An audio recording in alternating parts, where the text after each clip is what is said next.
हुआ सूरज को ना सब कोई नमस्कार करता है। सुबह जब सूर्योदय होने लगता है ना, सब लोग बिस्तर छोड़ देते हैं। और आजकल चूंकि गर्मी का समय है तो लोग सुबह जल्दी ही उठते हैं और सबसे पहले क्या करते हैं, खिड़की खोलते हैं, बालकोनी खोलते हैं, छत पर जाते हैं, अपने जो मुख्य डोर है, विंडो है, वहाँ से सूरज को देखते हैं और उगते हुए सूरज को नमस्कार करते हैं। कहने का मतलब क्या होता है कि सूर्योदय हो चुका है, तो लोगों के शरीर में, दिमाग में रौनक आ जाती है, लोग उस सूर्य को देखकर प्रसन्नचित्त हो जाते हैं। लेकिन वही सूर्य जब शाम में डूबने लगता है ना, या अंधकार हो जाता है, तब लोग बाहर निकलना भी बंद कर देते हैं, अब अंदर आ जाते हैं। खासकर ठंड के समय में तो लोग शाम होते ही घर के अंदर दुबक जाते हैं कि अब बाहर जाना ठीक नहीं, ठंडा भी है और सेफ भी नहीं है।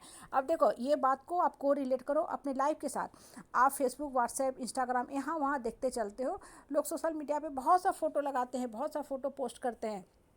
आपको लगता है ये इंसान कितना पैसे वाला, इतना महंगा गाड़ी खरीदा, इतना होटल में जाता है, तरह तरह का कपड़ा पहनता है, कितना कमा रहा है। हमारे पास है कि पैसा ही नहीं। हम लोग हस्बैंड वाइफ में के घर में इतना तंगी तंगी तंगी रहता है कि हम लोग पैसा के लिए लड़ते झगड़ते रहते हैं। छोटी छोटी चीज़ों के लिए हमारे यहाँ झगड़ा होता है। घर में कालीन नहीं है, घर में सोफ़ा के कवर अच्छे नहीं है, कुशन नहीं है, तो इस पर झगड़ा होता है, ये कितना इनको पैसा है। तो थोड़ा सा यहाँ देखो, रुक जाओ। वो लोग जो फोटो लगा रहे हैं ना, अभी उगता हुआ सूरज है इसलिए आपको दिख रहा है। कल जब उनकी बुरी स्थिति आएगी तब आपको वो फोटो लगा के बुलाएंगे कि अरे अभी मेरे पास नौकरी नहीं है। बच्चे को जब अच्छा पैकेज मिलता है ना, तो सब लोग सुनाता है, अरे मेरा बच्चा इतना बड़ा इंस्टीट्यूट से पढ़ा, इतना पैकेज का जॉब मिला, बहुत अच्छी बात है। अब 5 महीने के बाद जब ज्वाइनिंग का समय आया, तो क्या आपका बच्चा उस कंपनी में ज्वाइन कर पाया जहां उसको बहुत हाई पैकेज का जॉब मिल रहा था? नहीं। वो पेरेंट्स क्या बोलते हैं, मेरा बच्चा अभी वर्क फ्रॉम होम कर रहा है। अच्छी बात है, वर्क फ्रॉम होम कर रहा है, इसमें कोई बुराई नहीं है। आखिर लॉकडाउन में पूरा काम वर्क फ्रॉम होम ही हुआ, लेकिन पहले कंपनी ज्वाइन तो करेंगे। आपका बच्चा ज्वाइन कब किया? रियलिटी इज कि उस बच्चे को बहुत हाई पैकेज पे ले गया गया था कंपनी में।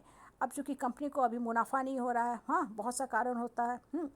वर्ल्ड में युद्ध चल रहा है, पाकिस्तान इंडिया का युद्ध की बात उड़ रही है। हाँ, यूएसए के साथ इकोनॉमी ख़राब है, यूएसए के साथ संबंध अच्छा नहीं है, वर्ल्ड की इकोनॉमी ख़राब है। तो जो जितनी सॉफ्टवेयर कंपनी है, आईटी कंपनी, उनके पास कोई प्रोजेक्ट ही नहीं है।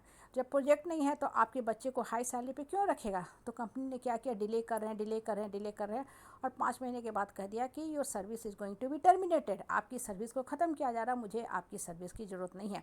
अब देखो, जब पैकेज मिला था तब तो माँ बाप ने सब तरह बताया। अब वो किसी को बताएंगे कि मेरा बच्चा का सर्विस टर्मिनेट कर दिया गया, ओहो हो, मेरा बच्चा कहाँ 50 लाख का पैकेज पे गया था, अब बच्चे को जॉब ही नहीं है। अब वो पेरेंट्स बताएंगे कि मेरा बच्चा मर्जी के किसी तरह 25 लाख का कहीं जॉब ज्वाइन किया है, 25 लाख पैकेज का। नहीं बताएंगे ना, इसलिए कह रहे हैं work from home, work from home. In fact work from means not having any work, sitting at home without any work. मतलब बच्चा को मेरा काम नहीं है, घर पे चुपचाप बैठा हुआ है बिना किसी काम के। एक तरह से वो बच्चा बेरोजगार है। अब देखो, ये बातें क्या बताती हैं? ये बातें बताती हैं कि वो बच्चा जब पैकेज मिला था, टॉप इंस्टीट्यूट में था, उगता हुआ सूरज था, बाप बहुत सुनाता था, और आपको लगता तो मेरा ही बच्चा भी इतना एकदम ख़राब है, मेरा कर्म ही अच्छा नहीं है, मेरा बच्चा कुछ नहीं किया, इतना जगह से पढ़ा, बच्चा को उनका इतना बड़ा का फलना बाबू का, राम बाबू, श्याम बाबू, मुनेश्वर बाबू, कार्तिक बाबू का बच्चा को इतना हाई सैलरी का जॉब हो गया, और अपने बच्चे को आप कोसते रहे। और दुर्भाग्य से समय कैसा बदल गया आज, समय कैसा, आपका बच्चा जिसको आप कहते हैं अरे मेरा बच्चा लोअर ब्रांच पर रहा है, लोअर ब्रांच, वो आपके बच्चे को जॉब मिल गया। अच्छा है ना कमाने से अच्छा है बच्चा कुछ तो कमा रहा है। आपका बच्चा को कहीं 20 लाख का, 22 लाख का पैकेज का जॉब तो मिल गया, वो बेचारा जो 60 लाख पे गया था, 50 लाख पे गया था, उसको जॉब ही नहीं है। अब बताओ कौन अच्छा है? इसलिए बोलते हैं ना कि जीवन में दूसरा आदमी दिखता है, उगता हुआ सूरज दिखता है जब आकाश में चमक रहा है। हाँ, सूरज की रोशनी से लोगों के लिए नुकसान भी हो रहा है। अभी एक्सट्रीम गर्मी है, एक्सट्रीम हीट वेव है, लोग मर भी रहे हैं, अनकॉन्शियस भी हो रहे हैं, सूरज से बचने का भी कोशिश कर रहे हैं। लेकिन वही सूरज जब सूर्यास्त हो जाता है तो शाम में कुछ सूरज की तरफ देखने जाता है कि किधर है सूरज, कहाँ गया। लोग अपना अपना घर में दिया बत्ती जला के, बिजली जला के बैठ जाते हैं कि भाई अंदर ही रहेंगे, सेफ़ नहीं है। ठीक है, यही हाल है जीवन का। इसलिए कभी भी दूसरे को देख करके दुखी दुखी अपने आप को मत करो। लाइफ का एक फेज है, कभी कोई ऊपर तो कभी कोई नीचे। भाई 4 साल आप बहुत सुना है, बहुत सुना है, आपका बच्चा टॉप इंस्टीट्यूट में पढ़ा, टॉप ब्रांच लेके पढ़ा, बाकी लोग सुनता रहा बेचारा, उसके पास कुछ था नहीं, लेकिन बाकी लोग सुन के कर्म कर रहा था। आज देखिए वो बच्चा चला गया। ठीक है, वो बच्चा अभी 20 लाख कर रहा है काम, तो 3 साल के बाद बहुत हाई हो जाएगा उसका, भी 35 लाख हो जाएगा, 50 लाख तक वो भी पहुंच जाएगा।